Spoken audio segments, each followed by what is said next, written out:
ඉක්මනට යන්නත් ඕනි. ඒ වුණාට ෆොටෝ එකක් ගන්නත් හිතුණා. හරි වැඩේනේ. අද උදේම මට කෝල් එකක් ආවනේ. ඉස්සරහට බලමු කාගෙන්ද කෝල් එක ආවේ කියලා. ඉතින් මම මේ වැඩට යනවා. පරක්කුයි ඉක්මනට යන්නම්. මම මිඩ්ඩයි මිස් කෙනෙක්.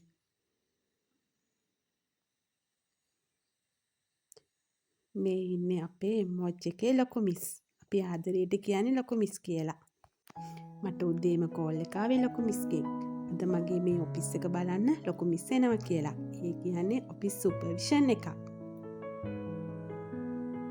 මෙන්න බොලේ ලොකු මිස් ඔෆිස් සුපර්විෂන් එක කරනවා. හොරාට ෆොටෝ එකක් ගැහුවා. සුපර්විෂන් එක ඉවරයි. ලොකු මිස් ගෙදර ගියා. මාත් ගෙදර ගිහින් එන්නම්.